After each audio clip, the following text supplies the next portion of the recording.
But once you enter tertiary education, you go to college. This time, education is no longer a right, but rather it is now considered a privilege. So, dunay daghan nga gustong mo enroll sa teacher education, but simply because they did not qualify in the entrance examination, then they were not allowed to enroll. That is one proof of privilege. Meaning to say, kamo karon, BS Ed, major in social studies, you are the privileged few. Kamo ang gipili. Doon na may pribilehiyo sa pag-eskwela sa BS Ed. Not all are given the chance. Only you are given the privilege. Okay? Another is, this is relative to the private schools, private universities. For example, in our province, we have St. Joseph College, or we have the College of Maasin. So these are the private institutions.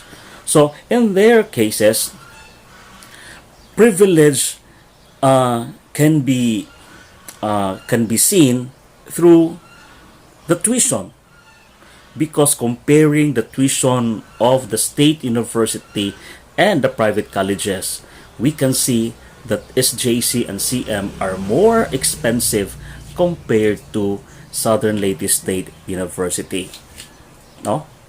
So, if you will look into the composition of students enrolled at SJC, or even in Cebu, University of San Carlos, or Cebu Doctors University, or San Jose Recoletos, you can see that these are the people who belong to the upper stratum of our society. These are the individuals who can afford the tuition.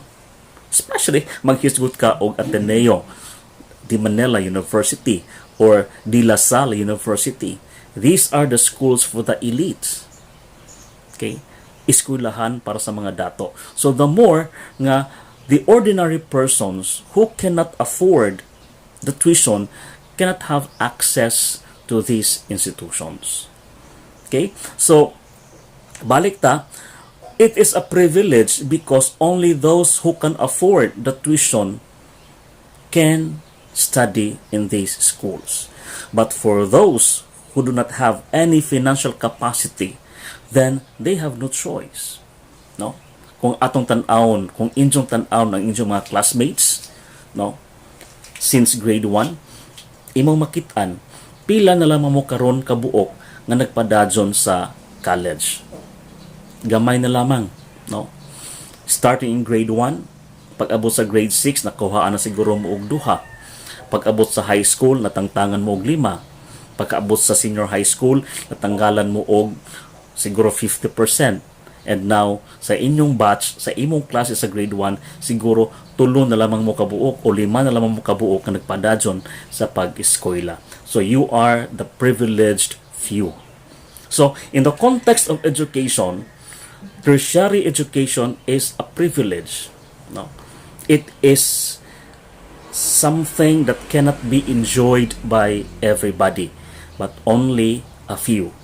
And that is why you should savor, you should take advantage of this privilege given to you. Imagine na untay gustong mo lingkod, na untay gustong mo eskwela, but then unfortunately, laman sa kapasa sa entrance examination. Okay? Or laman dyan sila kwarta nga ikabayad sa tuition. So, no matter how much they want to study, but simply they are not the privileged few. Kamo, you are able to avail the privilege, therefore you just have to make do. You just have to do your best so that this privilege will not be in vain. So the third perspective of this relationship between the school and the student is right theory. Right theory. Katungod. No? Katungod sa estudyante ang edukasyon. And this has been explained by me in the previous points. that when we speak of basic education, and that is precisely the reason why the government is spending much amount of money in establishing schools, in giving salary to teachers, because it is an understanding that education is a right. Usa ka katungod sa matag bata nga maka-eskwela ug makatapos sa high school, no? Senior high school at this time. It is the responsibility of the state, no? And it is the right of every individual to be in school. Mauna nga pwedeng ireklamo sa DSWD or pwedeng ireklamo ang mga ginikanan nga dili mo pa eskwela sa ilang mga anak, no? Tungod kay ang gobyerno naningkamot and it has provided all the facilities just to make sure that all children, no, in the basic education can attend school and finish their studies until senior high school. Okay? So, basic education is a right, usa ka katungod, but when we speak of tertiary education, it is now a privilege. Not all are given the chance to attend college or university. The fourth is fiduciary. Fiduciary. Okay. When you look into your fees, nagtan-aw ba mo sa inyong assessment sa inyong ipangbayaran sa eskwelahan? No? There are classification of fees. And one of these is the fiduciary. No? Fiduciary. When we speak of fiduciary, these are the fees that have definite intention. Your fee is intended for a specific purpose.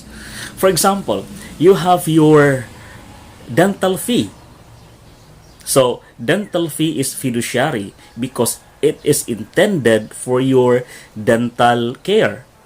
No, mao na nga dapat every year you should visit the clinic, no, and have your teeth being taken care of by the dentist because you are paying for it every semester. Ang nahitabo, the money, no, will not be spent because you are not visiting the dentist, no. Bisan lamang untag magpa-cleaning, magpa-check up, because you are paying for it, and the payment is fiduciary in nature, meaning to say that that payment cannot be used for any other intentions or for any other purpose, no. It is solely for dental services. You have library fee, sports fee, and other fees, and these fees are fiduciary because they have specific purpose. Now, in the context of relationship between the student and the school, no, in this view of fiduciary relationship, it means to say that the attendance of the students, the entrance of the students into a school is fiduciary. It has a specific purpose. It has a specific intention. Wa ka musud sa eskwelahan para magpaduding lamang. Para magpa-cute-cute, no? So siguro, for other students, especially before, when we still had the face-to-face classes, no? Na maro-maro nga mga estudyante, they purposely enroll, no? So that they can escape no, the chores, the house chores, mga trabaho sa bahay, no, kaysa kanuna lamang ka sugong sa imong mga parents, kaysa magsigira kag standby, mo eskwela na lamang ka, at least you can enjoy your allowance, no. So the motive, the purpose is not correct. You simply want to escape from the burdens, no, from the hard works in the family. But for those who are serious with their studies, no, the main intention why you attend school is for you to obtain a degree. So somehow, the fiduciary perspective is similar to the contractual perspective or theory that when a student attends school, it has a specific purpose, and therefore it is the obligation of the school to provide, no, to give to the student what is expected from the school. No? So there is a violation of this intention if the school will not be able to provide what the student demands from the school, because the nature of their relationship is fiduciary. There is no other reason, there is no other purpose why a student attends school but to obtain a degree, to learn, no, to get knowledge. And the school, in this fiduciary relationship, must provide instruction, must provide training to the students so that the student will be able to achieve his dream and ambition in life. And the last is state agency theory. What is state agency theory? In reality, by law, it is the obligation of the state, of the government, to educate its people. No? There are different and varied explanations, and one of these says that ang edukado nga mga tao, ang edukado nga katilingban, makatabang sa paglambo sa nasod. No? It is on this belief that when the people, the citizens of a country are educated, then these people, these citizens can help improve and develop the country. And so it is the obligation of the state to educate the citizens. No? It is the obligation, it is the duty of the state to educate its citizens. Because when these citizens are well educated, then they themselves can help develop and improve the state or the government. So there is symbiotic relationship between the state and the citizens in terms of education. Paeskwelahon sa gobyerno ang mga citizens, and then ang mga citizens mao na poy mo palambo sa katilingban, mo palambo sa state. And I think this is also true in the family, no? Nga for some families, especially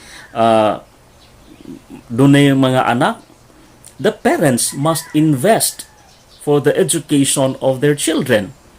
Kinahanglang mo gasto ang mga ginikanan para sa pagpaeskwela sa ilang mga anak. Tungod kay, once these children will finish their studies, they will be successful with their studies and they have obtained degrees, then kung makatrabaho na ning mga anak ka, kaning mga bataa, then they can help the family.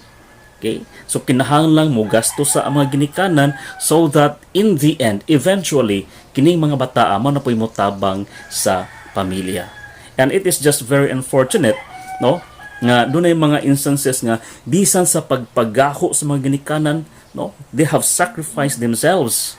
No? Sacrificed themselves. And then nagbinuang ra ang mga bata sa ilang pag-eskwela. So, nasayang ang pagpaningkamot sa mga ginikanan. No? Napamaligya ang mga juta, naprinda ang mga kabaw, and yet nothing happened. No? Because the ideal is, kung mo invest ang mga ginikanan, magtinarong ang bata sa pag-eskwela, so eventually, kung makatrabaho na ang anak, maka-abroad, then, tanan nga investment nga nahimo o gihimo sa mga ginikanan, kini mabalik ra gihapon. So, this is the context of the state agency theory.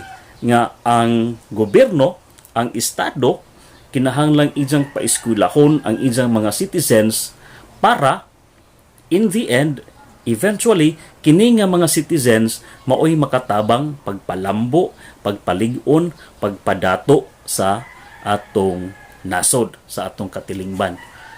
And yet, dili kaya sa estado, sa state, sa government nga sila mismo ang mutudlo sa mga estudyante. No? Can you imagine? Ang mayor, ang kapitan, ang mga konsihal, may mutudlo sa mga tao? That cannot be simply possible. That is why they need agents. No? They need institutions.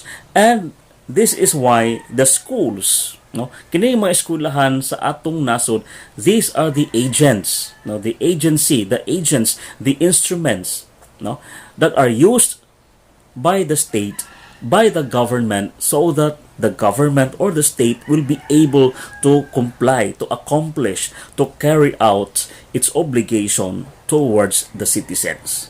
No?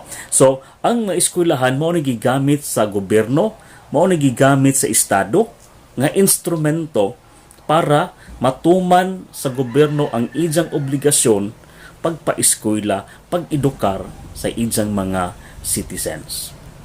Okay? So, that is what we mean by the state agency theory. It is the obligation of the state to educate its citizens, but the state needs agents. That is why the schools are the instruments who will help, or that will help the state carry out its obligation towards its citizens. So, those are the different perspectives, different views relative to the rights katungod sa mga estudyante in relation to schools. Do you have any questions? Do you have any comments?